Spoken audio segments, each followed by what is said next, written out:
Hello viewers, মন সুন্দর ধারাবাহিকের আপডেট নিয়ে আবারও চলে এসেছি আপনাদের মাঝে। বিস্তারিত জানতে ভিডিওতে লাইক দিয়ে লাস্ট পর্যন্ত দেখতে থাকুন। এই পর্বে দেখা যায় নেহার যখন আইসক্রিম কিনে দিয়েছিল রুচিতার মেয়েদেরকে, সেই মুহূর্তেই তারা চলে যখন যায় সেই মুহূর্তে নেহার দেখতে পায় একটা ব্যাসলাইট। সেই ব্যাসলাইটটা হাতে নিতেই বুঝতে পারে যে এরকম ব্যাসলাইট তো তার রুচিতাকেও দিয়েছিল।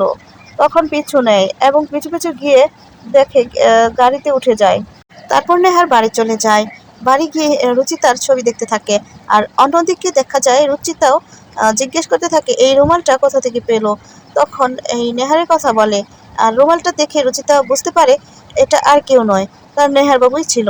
আর এদিকে নেহার ভাবতে থাকে, বলে রুচিতা জানো এই মেয়েটি একদম তোমার মতো ছিল, তোমার মতো চশমা সবকিছুই তোমার মতো ছিল, অনেক কিছু মিল হয় তোমার সাথে, তোমার মতো এই চেহারা। এগুলোই ভাবতে থাকে আর একা একাই কথা বলতে থাকে। আর রুচিতার মেয়েদেরকে খাওয়াচ্ছিল। আর অন্যদিকে দেখা যায় পুজোয় যাওয়ার কথা বলছিল পুনাম। সেই মুহূর্তে বলে যে নেহার তুই যাবি রিঙ্কুকে নিয়ে আর তিশাকে নিয়ে। তখন প্রদীপ উঠে বলে যে আমি যাব তাদেরকে নিয়ে। তখন ঋতু তো রেগে যায় এবং ঋতু বলে তুমি কেন যাবে, নেহার যখন রিঙ্কুর বাবার নেহারই যাবে। তখন পুনমও বলে হ্যাঁ নেহারই যাবে। ঠিক তখনই উপর থেকে দেখতে পাওয়া যায় নরেশ রাগারাগি করতে করতে আসতে থাকে। সবাই এটা দেখে তো অবাক হয়ে তাকিয়ে থাকে। আর নরেশ তো অনেক রেগে যায়। তারপর এসে নেহার নেহার বলে চিৎকার করতে থাকে এবং নেহারকে জিজ্ঞেস করে যে এগুলো তুমি কি করেছো। অফিসের কাজগুলো করেছে সেগুলো ভুল হয়েছে, তার জন্য নেহারের সাথে রাগারাগি করতে থাকে অনেকভাবেই। বলেছে সবগুলোই ভুল হয়েছে, এগুলো ভুল হওয়ার কারণে তোমার স্যালারি থেকে বেতন কাটা যাবে, এগুলো বলতে থাকে নরেশ। তারপর নেহার তার বাবাকে স্যার বলে ডাকে এবং বলে স্যার আমি এগুলো সব কিছু আবার ঠিক করে দিব, ঠিক করে আমি সাবমিট করব। তারপর এগুলো বলে ওখান থেকে চলে যায় নেহার। আর এদিকে নরেশকে পুনাম আর ঠাম্মি বলবে যে এখন ক্ষমা করে দে না নেহারকে। আরও অনেক কথাই বলতে থাকে পুনাম ঠাম্মি। আর তারপরে নরেশ তো অনেক রাগারাগি করে আর হলো দুঃখ প্রকাশ করে। রুচিতার কথা মনে পড়ে, রুচিতার কথা বলতে থাকে যে আমি রুচিতার কাছে কি জবাব দিব, কত শখ করে বউ করে এনেছিলাম রুচিতাকে। আরও অনেক কথা বলতে থাকে। এগুলো বলে এখান থেকে চলে যায়। ঠিক সেই মুহূর্তে সবাই যখন চলে যায় ঋতু তেষাকে বলে তুমি ভেবো না তুমি এই বাড়ির মালিক, তুমি কিন্তু এই বাড়ির মেহমান। এই বলে হুমকি দিতে থাকে ঋতু তৃষাকে।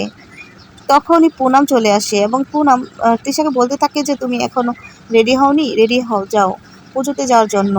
রুচিতার মেয়েদেরকে নিয়ে মন্দিরে চলে আসে। রুচিতা তার মেয়েদেরকে পুজোতে বসার জন্য বলে এবং যখন ঠাকুরমশাইয়ের কাছ থেকে আশীর্বাদ নিচ্ছিল তখন রুচিতার মেয়েদেরকে বলে যে এখন বসো, বসে মনে মনে প্রার্থনা করতে থাকো বাপ মায়ের নামে। এটা শুনে রুচিতা মনে করতে থাকে নেহারের কথা। তখন আবার বসে প্রার্থনা করতে থাকে তারা তিনজনেই। এদিকে দেখা যায় যখন চোখ বুজে প্রার্থনা করতে থাকে তার মেয়েরা তাকিয়ে থাকে এবং অন্যদিকে একজন অন্ধ লোক যেতেছিল সেই মুহূর্তে রুচিতার মেয়েদের চোখ পড়ে ওইদিকে। এটা দেখতে পেয়ে তারপর একজন আরেকজনকে বলে ওখান থেকে রুচিতার মেয়েরা একদম রুচিতার মতোই হয়েছে। তারপর ওখান থেকে গিয়ে ওই লোকদের হাত ধরে এবং হাত ধরে তাদেরকে নিয়ে যায়। তারপর আরেকজনও চলে যায়, গিয়ে আরেকজনের হাত ধরে তখন তাদেরকে নিয়ে আস্তে আস্তে হাঁটতে থাকে। সেই মুহূর্তে রুচিতা এদিকে প্রার্থনা করতে থাকে, সে তো দেখতেই পায়নি। আর ওদিকে দেখা যায় পুনাম নেহার সবাই চলে এসেছে এবং নেহার বলছে আমি গাড়িটা ওদিকে পার্ক করে আসছি। আর পুনাম রিঙ্কুকে নিয়ে। আর এদিকে রুচিতার মেয়েরা যখন লোকদেরকে পার করাচ্ছিল সেই মুহূর্তে একজনের পা কেটে যায় একটু। তখন আরেকজন বলে তুই এখানে বস, আমি নিয়ে যাই। তখন নিয়ে গেলে অন্যদিকে দেখা যায় রিঙ্কুর চোখ পড়ে যায় রুচিতার মেয়ের দিকে।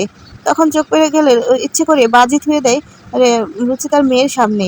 এটা দেখে সে ভয় পায় এবং কান্না করতে থাকে। সেই মুহূর্তেই আরেক বোন এসে দেখতে পেয়ে তারপর যখন তিশা পুজোর জন্য থালা নিয়ে যাচ্ছিল ওইখানেই পানি ছিল একটা ছোট কলসিতে, ওইটা নিয়ে দৌড়ে গিয়ে নিভিয়ে দেয় ওই বাজিটা।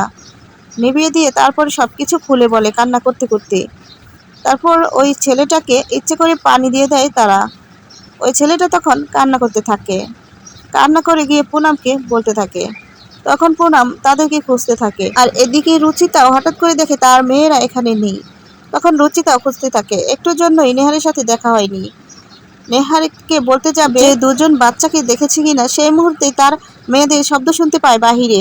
তখন ডাক না দিয়ে বাহিরে চলে যায় এবং দেখতে পায় তাদেরকে। দেখতে পেয়ে তারপর জিজ্ঞেস করলে সব ঘটনা খুলে বলে।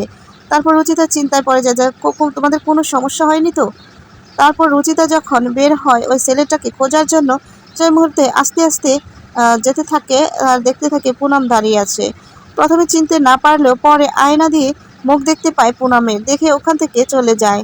তারপর হঠাৎ করে পিছন দিকে পুনম তাকিয়ে দেখে যে ওই মেয়েদের সাথে মেয়েদের মা আছে, কিন্তু জানতে পারেনি যে এটা রুচিতা। তখন দেখে গাড়িতে উঠে যাচ্ছে।